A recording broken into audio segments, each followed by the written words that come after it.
ప్రభువు పేరిట మీ అందరికీ షలోం. ఈరోజు దేవుని వాగ్దానము. నా మందిరమును మీ మధ్య ఉంచెదను. లేవియా కాండం 26వ అధ్యాయము 11వ వచనం. ప్రియ సహోదరి సహోదరులారా, ఈరోజు ఈ వాక్యము వినిచిన్న మీ అందరికీ మన ప్రభువును ప్రియరక్షకుడైన యేసు క్రీస్తు జీవం కలిగిన నామమున ఈ నూతన దినపు శుభములను వందనములను తెలియజేయుచున్నాను. ప్రియులారా, మన ప్రభువైన యేసు క్రీస్తు మనందరితో కలిసి ఈ నూతన దినములో మన గృహములో నివసించాలని ఆశించుచున్నాడు. ఈ విధముగా కుటుంబములను ఆశీర్వదించి సమస్త విధమైన మేలులతో నింపి ఈ లోకములో అభివృద్ధిని మీకు దయచేయాలని ఈరోజు ఆయన మీ పట్ల ఆశించుచున్నాడు. ప్రియులారా, పాత నిబంధన కాలములోనే భక్తులు అనేకుల జీవిత అనుభవములలో వారు ఏ విధముగా దేవునితో నివసించారు అని, లేక దేవుడు వారితో ఏ విధముగా నివసించాడు అనే విషయాలను గూర్చి మనకు తెలుసు. నోహావు దేవునితో కూడా నడిచాడు. అదే విధముగా హానోకు కుటుంబస్థుడై ఉండియు అతను కూడా దేవునితో నడిచాడు అని పరిశుద్ధ లేఖన భాగములో మనము చదవగలము.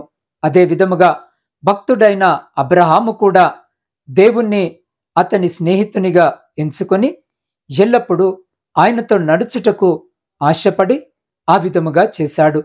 మోషే కూడా కొన్ని దినములు ఆహార పానీయాలు లేకుండా దేవుని సన్నిధిలో వేచి ఉండి ఆయన యొక్క నడిపింపును పొందుకొన్నాడు. ఈరోజు ఈ వాక్యము వినిచిన మనము దేవుని వాక్యమునందు చదివి ఉన్నాము. అదే దేవుడు ఈరోజు ఈ వాక్యము వినిచిన మీ అందరినీ చూసి నేను మీతో నివసించాలని ఆశించుచున్నాడు.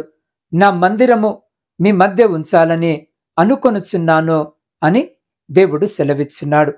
ప్రియులారా, దేవుడు మనలోను నివసించినట్లయితే మన జీవితము ఏ విధముగా ఉంటుంది అనున్నదే ఈనాడు మనము ఈ వాగ్దానము ద్వారా తెలుసుకోబోచున్నాం.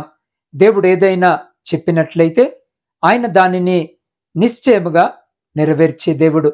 మనుషుల వలె కాక ఆయన యొక్క వాక్కు ఎన్నటికీ మారదు. ఆయన మన చుట్టూ నివసించే దేవుడై ఉన్నాడు. యెహోవా యందు నమ్మిక ఉంచువారు కదలక నిత్యము నిలుచు సియోను కొండవలెనుందురు. యెరూషలేము చుట్టూ పర్వతములున్నట్టు యెహోవా ఇది మొదలుకొని నిత్యము తన ప్రజల చుట్టూ ఉండును అన్న వచనముల ప్రకారము, ప్రియులారా, సమస్త విశ్వమును సృష్టించిన దేవాది దేవుడు ఆయన సృష్టించిన మానవులమైన మనతోనూ మరియు మన చుట్టూ ఉండాలని ఆశించుచున్నాడని మనము పరిశుద్ధ గ్రంథములో చదవగలము. ఈ అనుభవము పొందుకొనుటకు మనం ఏమి చేయవలనని ఆలోచన చేస్తే ఈ వచనములలో యెహోవా యందు నమ్మిక ఉంచువారు ఈ అద్భుతమైన ఆశీర్వాదములను పొందుకొనెదరు అని మనము గమనించగలము. దీనినే పరిశుద్ధ లేఖన భాగములో యెహోవా తన యందు నమ్మిక ఉంచు వారిని ఆయన ఎరుగును అని మనము చదవగలము. ప్రియులారా, ఈ అనుభవమును మీరు మీ జీవితంలో పొందుకున్నారా? దేవుడు మీతోనూ మరియు మీ చుట్టూ ఉండాలని ఈరోజు మీరు ఆశించున్నారా? అది మీ జీవితంలో జరుగునని మీరు నమ్ముచున్నారా? ఆ విధముగా మీరు నమ్మినట్లయితే దేవుడు మీ చుట్టూ నివసిస్తాడు అనున్నది నిశ్చయమైన కార్యము. నా జీవితంలో నా యవ్వన ప్రాయములో ఈ నమ్మకము నాలో లేదు. కానీ ఒకనాడు ఈ తలంపును మరి నమ్మకమును నేను పొందుకొనినప్పుడు నాలో గొప్ప సంతోషము కలిగింది. ఈ లోకములో నాకేమి లోటు ఉంది? నా ప్రభువైన యేసు నా తోడున్నాడు, నా చుట్టూ ఉన్నాడు. ఈ లోకములో ఆయన పాదము మాత్రమే చాలు అని నేను పాడి స్తుతించుటకు ప్రారంభించాను. ఆ తరువాత ఆయన నాతో మాట్లాడుతూనే ఉన్నాడు. ఆయన నాకు వివిధ కార్యములను నేర్పించాడు. తప్పుడు మార్గములలో నేను నడవకుండా సరైన మార్గములో ఆయన నన్ను నడిపిస్తున్నాడు. మంచి ఉద్దేశమునిచ్చి నేను నడవవలసిన మార్గమును బోధించాడు. నా మీద దృష్టి ఉంచి నాకు ఆలోచన చెప్పాడు. దేవుడు మన చుట్టూ ఉన్నప్పుడు మనము పొందుకునే దైవిక ఆనందము కూడా ఇదే. ప్రియులారా, మార్త సహోదరి అయిన మరియ ఇటువంటి అనుభవమునే తన జీవితములో పొందుకొనినదని మనము పరిశుద్ధ గ్రంథములో చదవగలము. మార్త ఎక్కువగా దేవుని వెదుకక ఇహలోక తలంపులను మాత్రమే తన మనసులో కలిగి ఉండేది. కాని మరియ తన వద్ద నుండి తీసివేయబడని ఉత్తమమైన దానిని ఏర్పరచుకున్నది. అద్వితీయ సత్యదేవుడవైన నిన్నును నీవు పంపిన యేసు క్రీస్తును ఎరుగుటయే నిత్యజీవము అని పరిశుద్ధ గ్రంథములో మనము చదవగలము. ప్రియులారా, ఈరోజు మీ ఆత్మీయ జీవితము ఎలా ఉందో ఒక్కసారి పరిశీలన చేసుకొని చూసుకోవాలని ప్రార్థన పూర్వకముగా నేను కోరుకొనుచున్నాను. మార్త వలె అవసరములో ఉన్నప్పుడు కేవలము నామమాత్రానికి దేవుణ్ణి వెతుకుచున్నారా? దేవుడు మీ హృదయమును ఎరిగి ఉన్నాడు. కాబట్టి దావీదు వలె ఆయనే నా రక్షకుడు, నా శైలము, నా కోటయు మరియు నా ఆశ్రయ దుర్గము అని పూర్తిగా దేవునిపై ఆధారపడండి.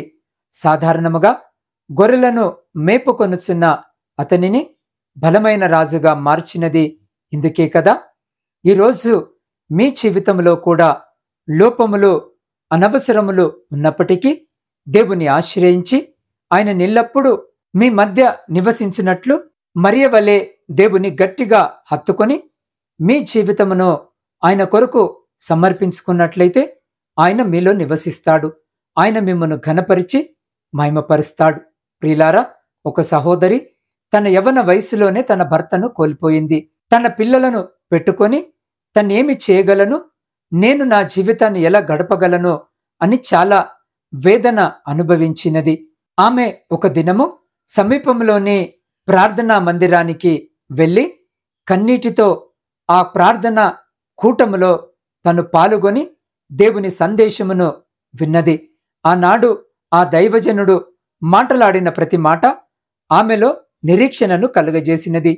దేవుడు తనతో ఉన్నాడు, అయ్యో నేను దానిని పూర్తిగా మర్చిపోయాను అని అనుకొని ఆనాటి నుండి ఆమె దేవుని గట్టిగా పట్టుకున్నది. అంతే, తన కుమార్తె చదువు గురించి మరి భవిష్యత్తును గూర్చి చింతించుచున్న ఆమెకు దేవుడు మార్గమును తెరిచి ఆశీర్వదించాడు. ఇతర విషయములలో కూడా దేవుడు ఆమెను అద్భుతముగా నడిపించిన విధానమును చూసి ఆమె ఇంకా ఎక్కువగా దేవుని పట్ల విశ్వాసమును కొనసాగించే కుటుంబముగా కలిసి దేవుణ్ణి స్తుతించడము ప్రారంభించింది. రే సహోదరి, సహోదరులారా, అదే విధముగా ఈరోజు ఈ వాక్యము వినుచున్న మీ జీవితము కూడా దీవించబడుటకు దేవుని యందు విశ్వాసముంచి ఆయనతో మాటలాడండి. ప్రభువా, ఈ లోకములో నాకు నీవు తప్ప మరి ఏ నమ్మకము లేదు. నేను నిన్ను పట్టుకొనుచున్నాను. నా చుట్టూ నీవుండి నీ యొక్క మేలులతో నన్ను నింపుము అని ప్రార్థించండి. అదే విధముగా ప్రభు మిమ్మును కూడా ఆశీర్వదించి ఆనందింపజేస్తాడు. ఆయన మీ ఇంటిని ఆశీర్వదించాలని ఆశ కలిగి ఉన్నాడు. భక్తిహీనుల ఇంటి మీదికి యెహోవా శాపము వచ్చును, నీతిమంతుల నివాస స్థలములను ఆయన ఆశీర్వదించును అన్న వచనము ప్రకారము ప్రియ సహోదరి, సహోదరులారా, చదవబడిన లేఖన భాగము ప్రకారము మనము నీతిమంతులుగా నివసించినప్పుడు ఆ విధముగా దేవునికి ప్రీతికరముగా జీవించున్న వారి ఇంటిలో ఆయన నివసిస్తాడు, మరియు వారిని ఆశీర్వదిస్తాడు. మీకు అక్కరగా ఉన్నవేవో ఆయనకు తెలుసు అని పరిశుద్ధ లేఖన భాగము సెలవిచ్చినది. ఏ విధముగా ఆయన మనలను ఆశీర్వదిస్తాడు అనంటే ఆయన మనకు ఆశ్రయముగా నుండి మనలను ఘనపరుస్తాడు.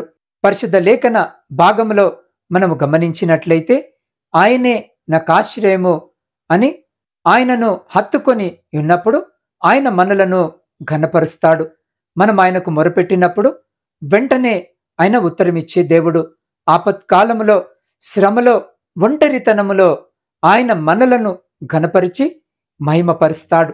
ప్రియ సహోదరి, సహోదరుడా, రూతు అను మోయాబురాలిని గురించి మనము పరిశుద్ధ లేఖన భాగములో చదవగలము.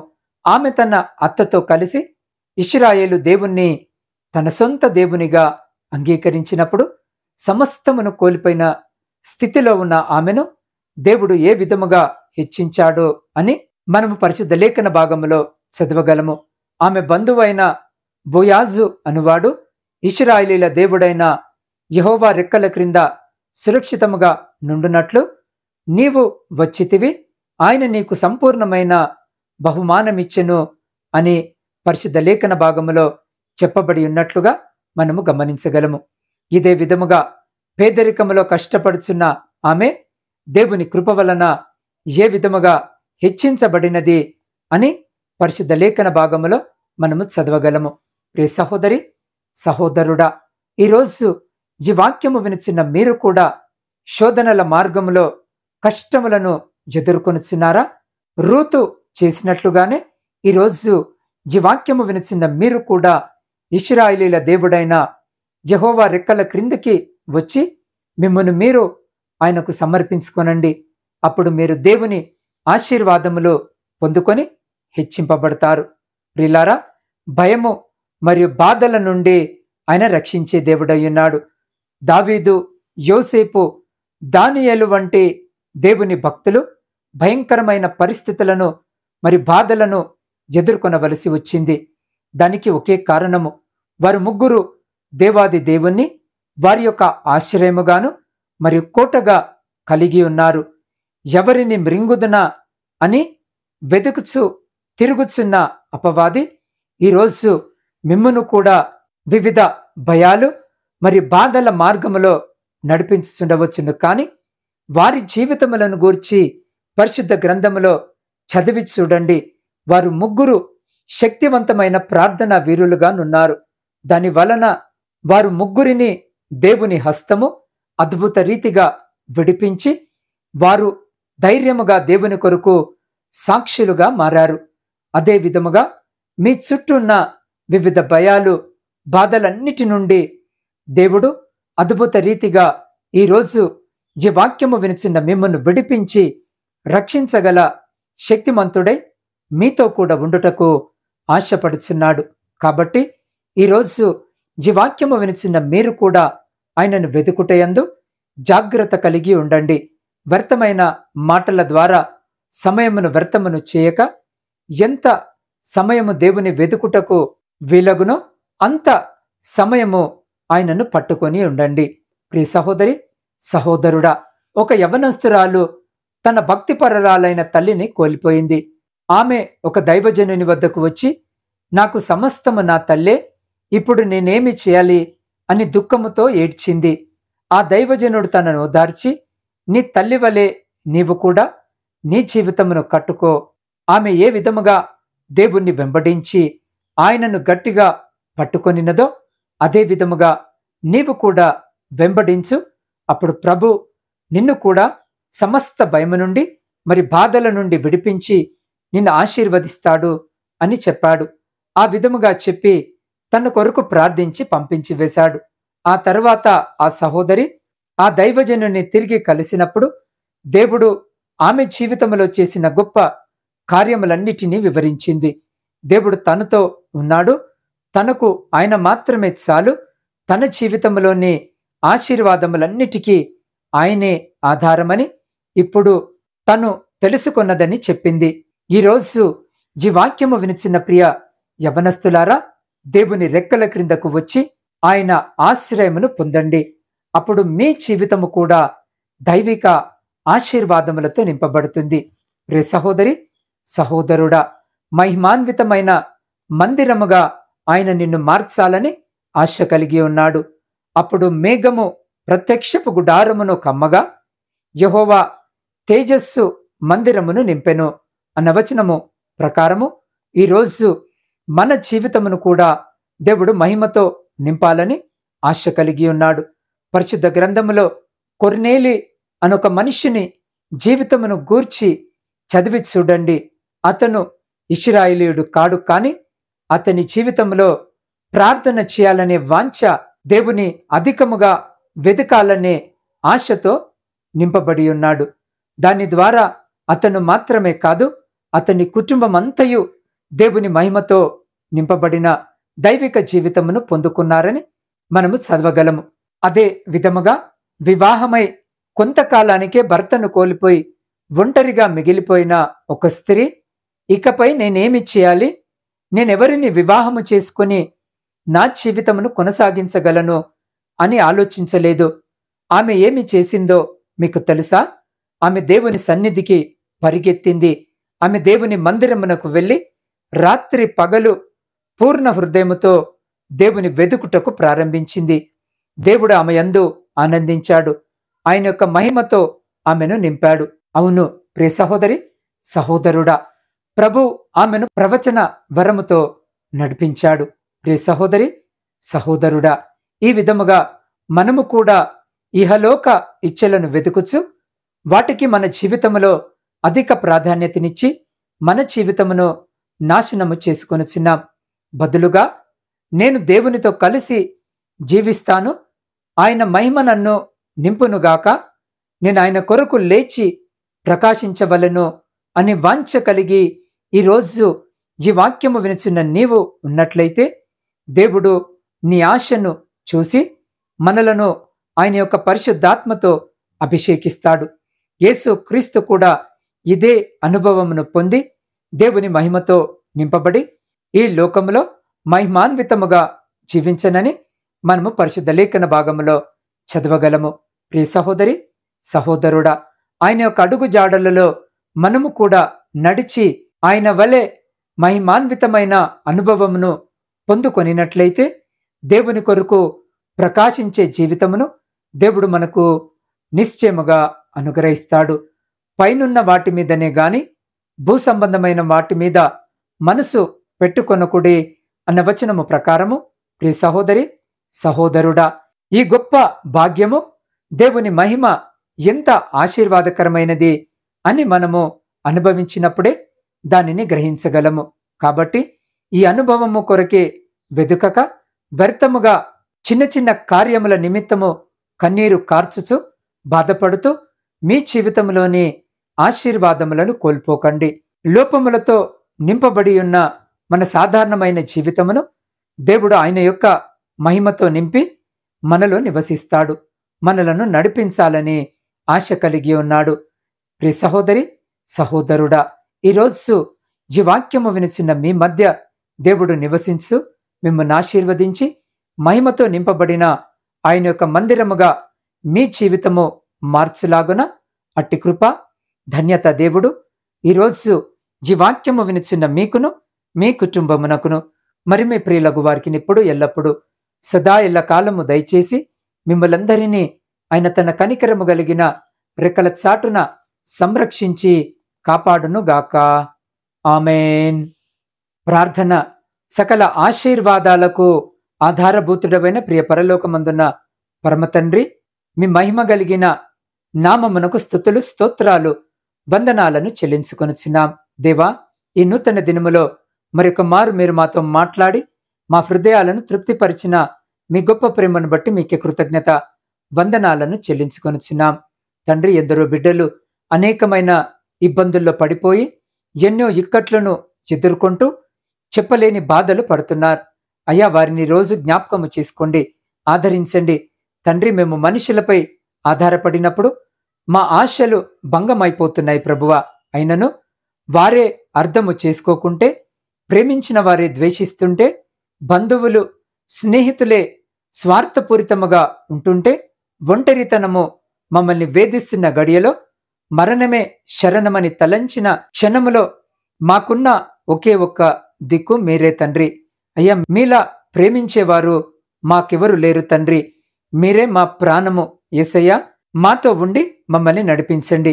అయ్యా, మీకు చెప్పకుండా తీసుకున్న అనేక నిర్ణయాలు, మీకు తెలియకుండా చేసిన అనేక ప్రయత్నాలు విఫలమైపోతున్నాయి తండ్రి. ఇక నుండి ఏది చేసినా మీ అనుమతితో మీపైనే పూర్తిగా ఆధారపడి జీవించే ధన్యత మాలో ప్రతి బిడ్డకు దయచేయమని వేడుకొనుచున్నాం. దేవా, ప్రాముఖ్యముగా ఈ సమయంలో నా తండ్రి ఆశ కలిగి ఈ వాక్యము విని ఈ ప్రార్థనలో ఏకీభవిస్తున్న ప్రతి బిడ్డను మీ హస్తాలకు అప్పచెప్తా ఉన్నాను. అయ్యా, ఎంతో మంది బిడ్డలు మరి అక్కరలు అవసరతలు కామెంట్స్ రూపంలో తెలియజేస్తున్నారు. అలా తెలియజేసిన ప్రతి కామెంట్ను మీ పాద సన్నిధిలో పెట్టుచున్నాను. అయ్యా, నా ఆత్మీయ కుటుంబంలోని ప్రతి బిడ్డను మీ హస్తాలకు అప్పజెప్తా ఉన్నాను. అయ్యా, ప్రతి బిడ్డను వారి యొక్క ప్రతి ప్రార్థన విజ్ఞాపనను కూడా మీ పాద సన్నిధిలో పెడుతున్నాను. అయ్యా, ప్రతి బిడ్డను పేరు పేరు వరుసన మీరే ఆశీర్వదించి అయ్యా వారికున్న సమస్త లోటులన్నింటినీ తీసివేయమని వేడుకొనుచున్నాం.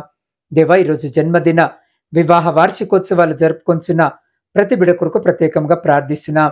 అయ్యా, ప్రతి బిడ్డని జ్ఞాపకము చేసుకొని మీ నూతన దయాకిరీటము చేత ఆశీర్వదించి రాబోయే కాలమంతా కూడా సంతోషకరమైన కుటుంబ జీవితమును దయచేయమని వేడుకొనుచున్నాం. శారీరక మానసిక బలహీనతలతో బాధపడుతున్న ప్రతి బిడ్డకు సంపూర్ణ ఆరోగ్యమును దయచేయమని వేడుకొనుచున్నాం. దేవా, శాంతి సమాధానాలు లేని ప్రతి కుటుంబం కొరకు ప్రార్థిస్తున్నాం. విడిపోయిన విచ్ఛిన్నమైన ప్రతి కుటుంబమును తిరిగి మీ పరిశుద్ధ నామమున కట్టుమని వేడుకొనుచున్నాం.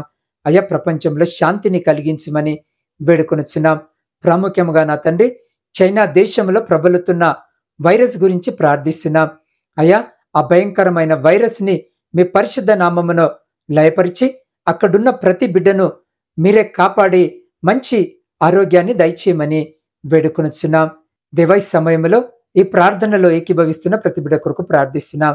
అయ్యా, ఏ బిడ్డ ఈ అక్కర ఈ అవసరత చేత వారి ప్రార్థన విజ్ఞాపనలను మీ పాద సన్నిధిలో పెట్టుచున్నారో ఆకాశమందు ఆసీనుడవైన తండ్రి, వారి ప్రతి ప్రార్థన విజ్ఞాపనను మీరు ఆలకించి వారి జీవితాలలో, వారి కుటుంబాలలో, వారి దాంపత్య జీవితంలో, ప్రాముఖ్యంగా వారి ఆధ్యాత్మిక జీవితంలో ఉన్న ప్రతి శోధన, ఆయాసము, దుఃఖము, లేమి, ప్రతి అంధకార సంబంధమైన శక్తులన్నిటినీ మీ పరిశుద్ధ నామమున లయపరిచి మీ ఆకాశపు వాక్యంలను విప్పి మీ సమృద్ధికరమైన దీవెన ఆశీర్వాదాల చేత బిడ్డల జీవితాలను, కుటుంబాలను దీవించి ఆశీర్వదించి తృప్తిపరిచి మీ కృపల భద్రపరుచుకొని ముందుకు నడిపించమని సమస్త స్తుతి, ఘనత, మహిమ మీకే చెల్లించు మా రక్షకుడును మీ ప్రియకుమారుడైన యేసు క్రీస్తు సర్వ సమృద్ధి కలిగిన నామమున ప్రార్థించి స్తుతించి అడిగి పొందుకొని ఉన్నాము తండ్రి. ఆమేన్.